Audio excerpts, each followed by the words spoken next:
سەرەتای دەستپێکی قسەکانم بۆ دەست پێکەم کە پێکەوە ژیان گرنگە لە هەموو چین و توێژەکانە لە هەموو جیهانە. ئەمڕۆ زۆربەی ئاینەکان ئاینی کاکەیە، زەردەشتیە، یەزیدیە، مەسیحیە، بوسیەکانە، جووەکانە، هەمویان پێکەوە ژیانێکی تایبەتمانەیە. بۆ نمونە کاکەیەکان لە هەڵەبجە لەگەڵ خەڵکانێک کە هەمویان سوننە مەزهبن، ژیانێکی ئاسوودە بێدەنگ، زۆر تەوافقمانەیە لە خۆشیەکانە، لە ناخۆشیەکانە، لە جەژنەکانە. لەو هەر کاتێکا پێویستمان بەیەک بێت تاوکەری یەکترین و ئاین نەبووەتە ڕێگر بۆمان بۆ پەیوەندی لەگەڵ دۆست و خزمان و کەسانمانە. قبولکردنی یەکتری کەوتۆتە سەر تاک. هەنێ لە تاکەکان ئەمایان پێ قبول نابێ، بەڵام بە زۆری بەگشتی ئەگەر ئێمە بیگرین پێم وایە لە زۆربەی ناوچەکانە قبول کراوە. لە کەرکووکە بە هەمان شێوە، لە هەڵەبجە بە هەمان شێوە، لە خانەقینە، لە هەولێرە، لە شوێنەکانە، بەڵام ئێمە ناتوانین لەسەر تاک قسە بکەین. تاک بۆ چوونی تایبەتی خۆیە، بەڵام وەکو پێکەوەی وەکو ئاینەکان پێم وایە ئینسیجامێکی تەواو هەیە و هاوکاری یەکتریشین لە هەموو کار و ئیشەکە کە بمانەوێت. ئێمە ئەمانەوێ مە بکەین بە دوو تەوەر، تەوەرێک مەوزوعی ئاینە، تەوەرێکیش مەوزوعی ئینسانیەت و مرۆڤایەتیە. تەوەرە ئاینەکە پێم وایە هەر کەسێک، هەر ئاینێک ئازادیەکی یاوە بە ئافرەت. پێم وایە ئەو کۆدە نییە کە خەڵک بە چاوی ئاینەوە سەیرێکە. ئاین و ئازادی تا ڕادەیەک بڵێم جیاوازن لە یەکتری، بەڵام لە ئازادیە بۆ نمونە لە گوندێکە هەیە ئێستا ژن بە ژن ماوە، گەورە بە بچووک ماوە، ژن کوشتن ماوە، بەڵام ئایا ئەمە دلیلە بۆ هەمووی؟ نەخێر.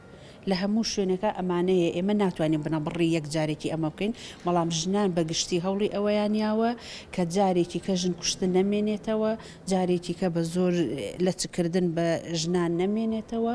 ئەمانە هۆکارن بۆ ئەوەی کە ئازادی تاک بگیرێت. لە هەموو ئاینەکە بۆ جۆرە نیە، پێم وایە هەموو ئاینەکان تا ڕادەیە ئازادیانیاوە بە ئافرەت، بەڵام ئازادی با لەوە نەبینینەوە کە لە سنوور دەرچێ.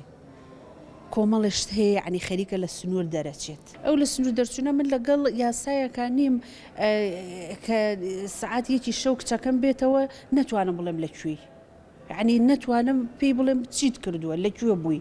یعنی بەڕاستی ئەمە لە دەرچوونی ئازادی ئێمە بمانێ نەمانەوێ لە کۆمەلگایەکی پڕ کۆمەڵایەتی ئاژین، ئەبێ لایەنە کۆمەڵایەتیەکەمان، عرف و عادەتە کۆمەڵایەتیەکەمان هیچ نەبێت دەستی پێوە بگری، قیمێکی ئەخلاقی و ئینسانی تیا بێ.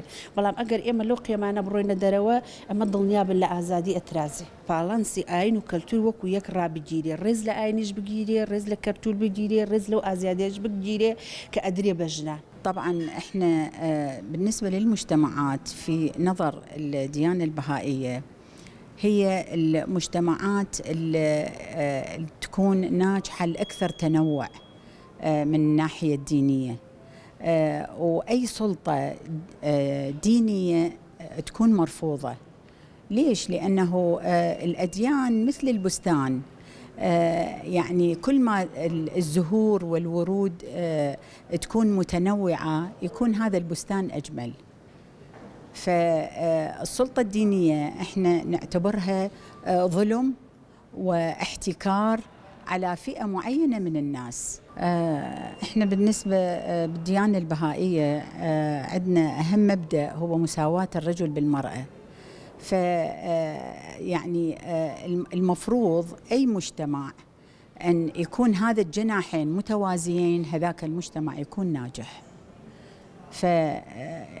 فالاضطهاد الديني من ناحية حقوق المرأة مرفوضة بتاتا، وهو يعني أي مجتمع يكون أكو قساوة أو ظلم للمرأة، هذاك المجتمع يكون جاهل، لأن هي المرأة هي أساس تربية الأجيال.